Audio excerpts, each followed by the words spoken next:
right, let me first of all start by thanking all of you for sticking around. You are the loyal, dedicated fans who don't leave the stadium until the game's over, and I love those fans, so thank you.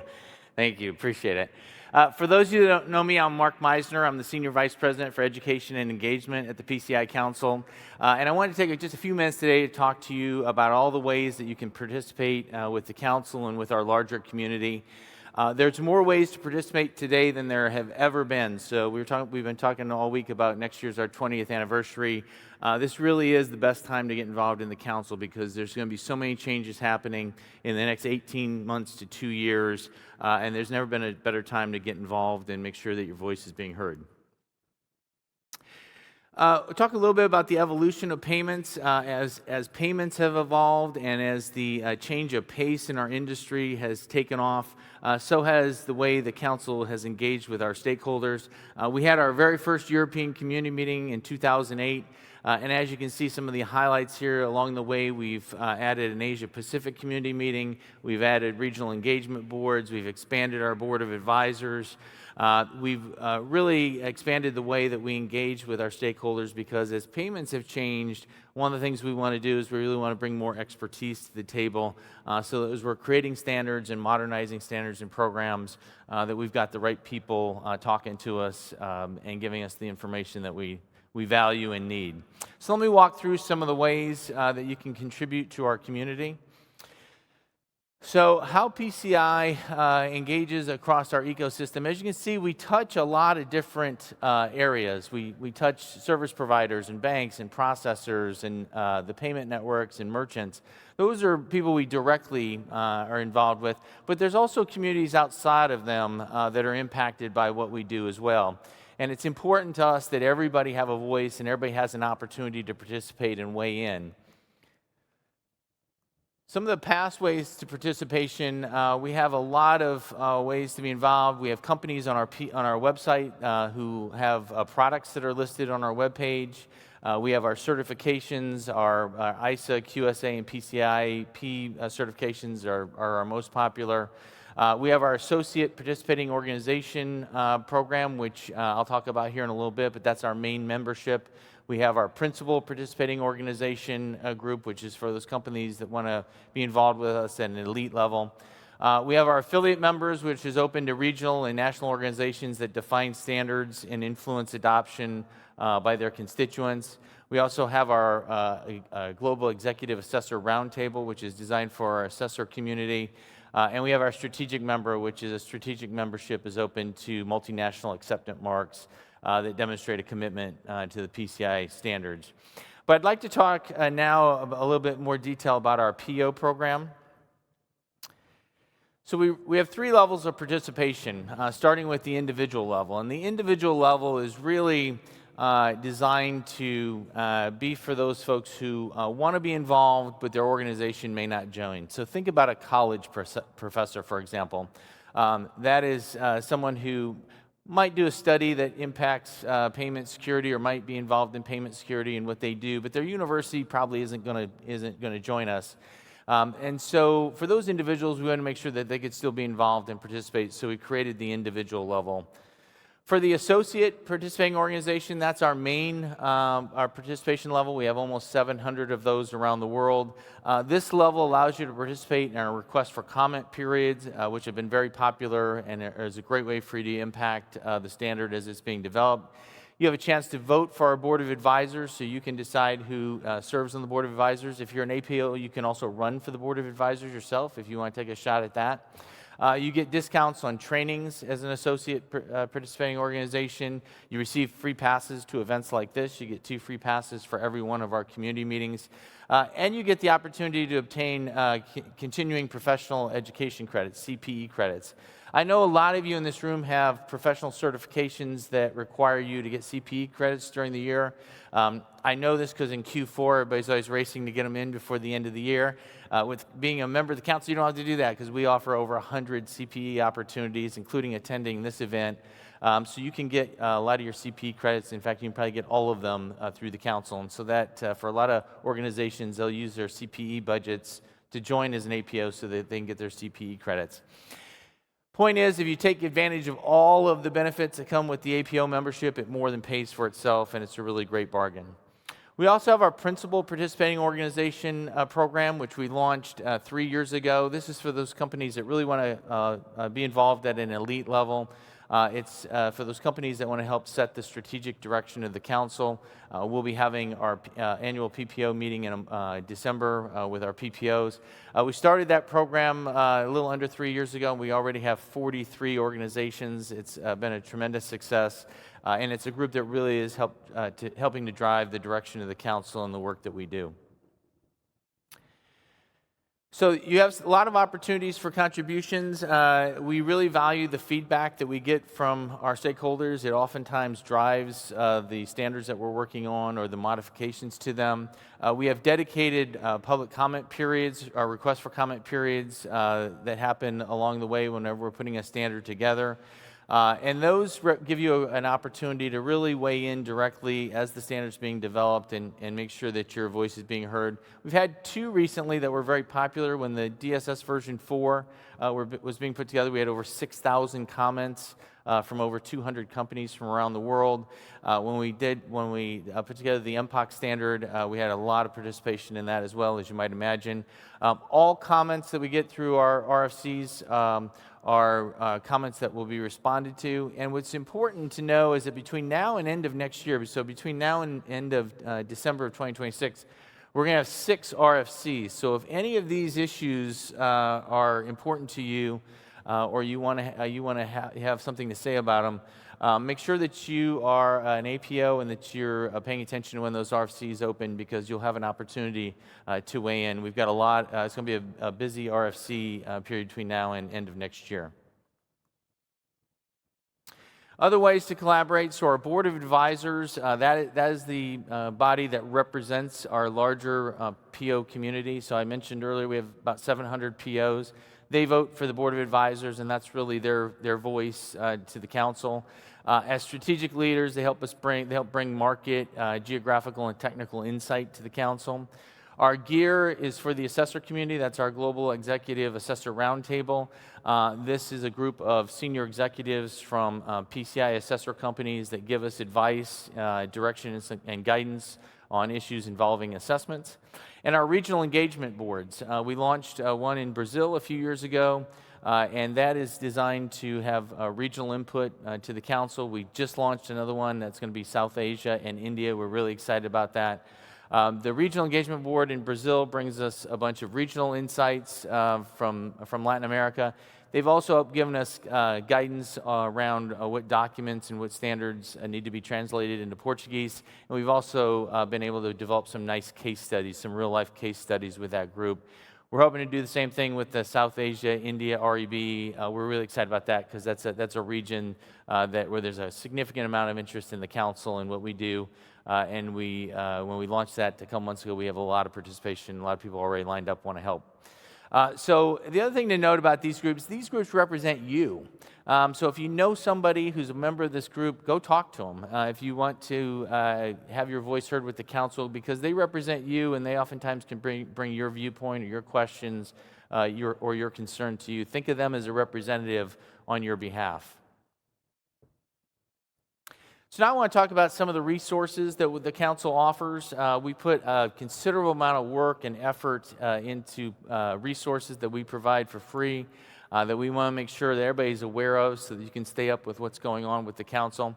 It all starts with our website. I've had a lot of stakeholders over the years tell me that our website is really their go-to resource when they're looking for information about the council or about our industry.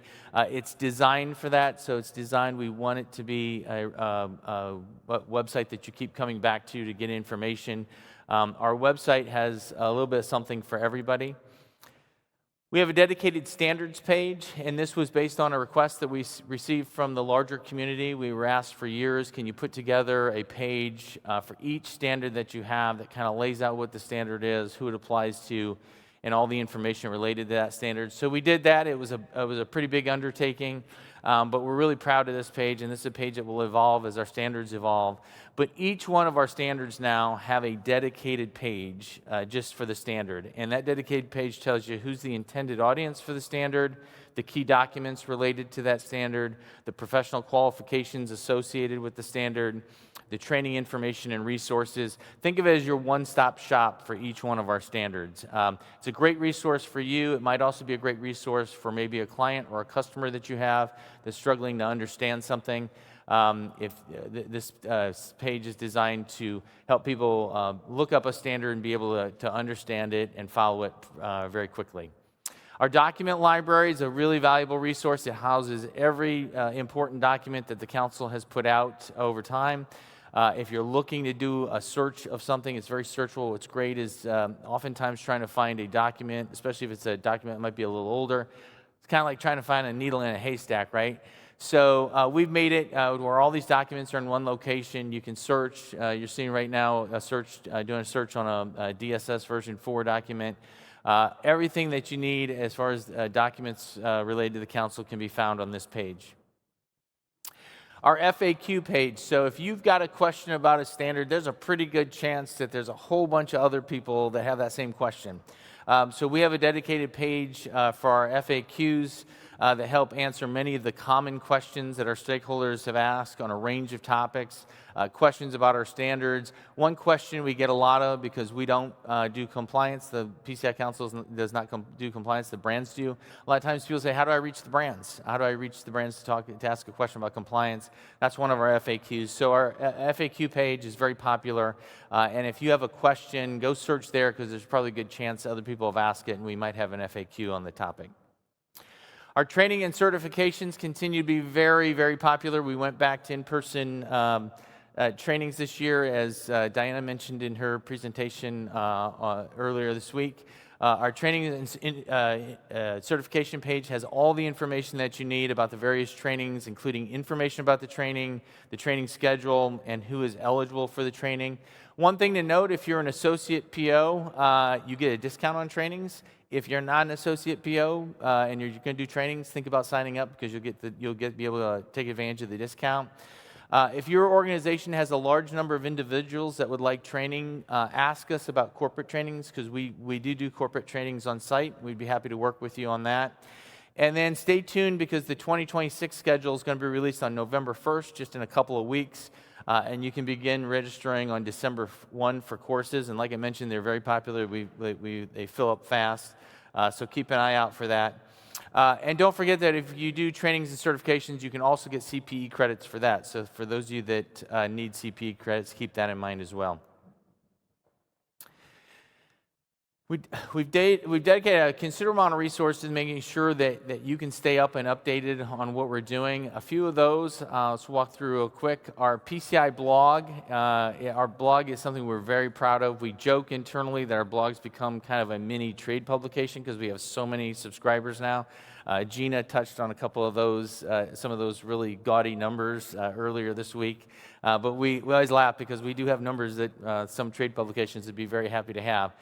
So we have, and that tells us that we're putting out good content, because when you put out good content, more and more people want to come to your blog to get information. We just recently launched a series on artificial intelligence. It was a topic we kept hearing a lot about. People said we'd like to see the council do a little bit more. That was feedback we received from you. So we've launched an AI series that shines a spotlight on a lot of our stakeholders and what they're doing, a lot of the exciting things they're doing in the AI space. I think if you follow that, you'll find it very interesting. We just recently launched it, and it's going to be a series that's ongoing. And our blog has won several awards, which we're really, really proud of. A lot of times we're not always doing stuff that's exciting enough to win awards, but we've been able to put out some content that caught the attention of some award that we were able to win, and so we're really excited. It's something we've put a lot of work into. Coffee with the Council, it's also an award-winning podcast. A few years ago, we were debating inside the council, could we even pull off a podcast? We've done it really well. The comms team's done just a great job. And these conversations, the Coffee with the Council, are really kind of intimate conversations with people in our industry on various topics. It's designed to have a feel as if you're sitting with a friend at a cafe here in Amsterdam over a cup of coffee. So they're very casual conversations. I think you'll enjoy it. We're on almost every podcast platform, all the major ones that you can think of. So wherever you get your podcasts, look us up. My wife listens to podcasts on her treadmill every morning. I like listening to podcasts when I'm doing a long drive. But however you listen to your podcast, find us on wherever you get your podcasts and listen to it. I think you'll enjoy the content. We're also on social media. Probably our biggest platform is LinkedIn, but as you can see, we're on every major social media platform. So please, if you get a chance, follow us. And then what's next? So how can you get involved? So one of the way you can get involved is you can contact me and reach out. And as I mentioned, if you're not an associate PO, or if you're an associate PO and would like to talk about perhaps becoming a PPO and becoming more involved, I would really welcome to have that conversation with you. Reach out to me. But one person I want to bring on stage and introduce, because we have somebody new. A lot of you in this room knew Jeremy King, who worked for years for the council here in Europe. Many of you are involved with the council because of Jeremy. Jeremy retired, and he's enjoying. I can tell you he's enjoying retirement. The reason he wasn't here this week, he's on another trip somewhere. But our new regional director for Europe is Dillon, and she's really, really great. So I'm going to ask her to come out on stage right now and introduce herself and talk a little bit about her role. So please join me in welcoming Una to the stage.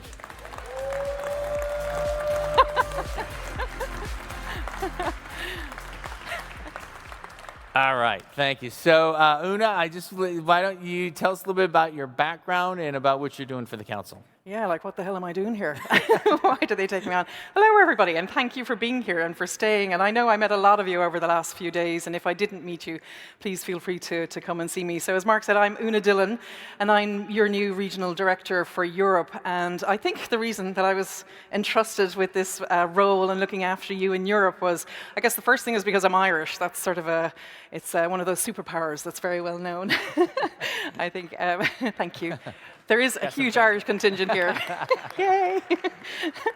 And the other thing is, so I've been 28 years in the payments industry, so I know a lot about payments. And what was interesting hearing people on the panel that are 2 years in the payments industry is they're probably better off than I am, because I know a lot of the stuff that I know from back then is completely obsolete now. But hopefully a lot of everything else that I know is going to be relevant for this. So 28 years in the payments industry. I've worked for a merchant, for an issuer, an acquirer. I was in consulting for a while, connecting VCs with payment companies and startups and so on. I spent almost the last 10 years with the Merchant Risk Council working with merchants, so e-commerce merchants around the world, expanding their membership globally. And for the last 2 years at the MRC, I was working with the financial regulators, so mainly just bringing the voice of the merchant to the table. I worked with some of the expert groups within the financial regulators all over the world. So I'm very, very happy to be here and to be in the role, and I thank the PCI Council for, again, entrusting the role with me, and I hope to do as good a job as Jeremy did.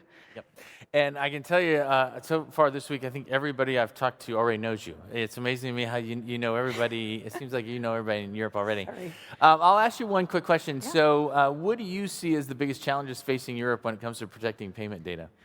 Gosh, I mean, there really is so much going on in Europe. I know we've had a lot of regulation, as you know, with the EU over the last number of years. We've had the PSD2. We're looking at PSD3. The European Commission is even talking about PSD4, if you can believe that. We've had DORA. We've had quite a lot going on. And I know in the background, people like yourselves have been coming up with new payment channels and payment methods, but they're pretty brand new for merchants and consumers. So there's a lot of change for merchants and consumers. And we have the European Central Bank here who are looking at the currency for euro. So there is so much change at the moment, which is, it's great for consumers and merchants to have choice.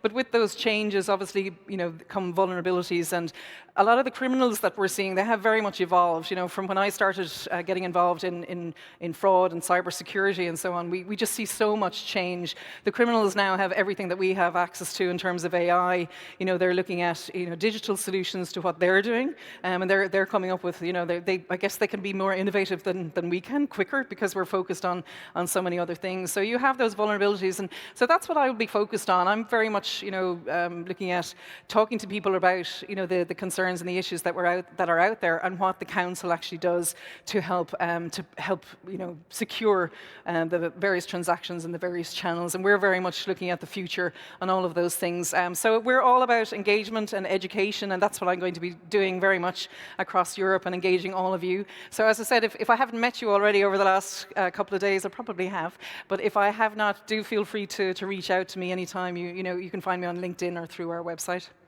All right, very good. Thank you. Welcome. We're thrilled to have you. Let's give her another round of applause.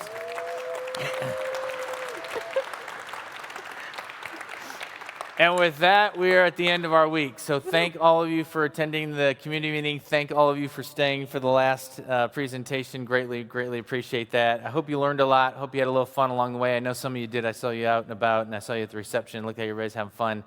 Look forward to seeing you at a future PCI event, and have safe travels home. Thank you.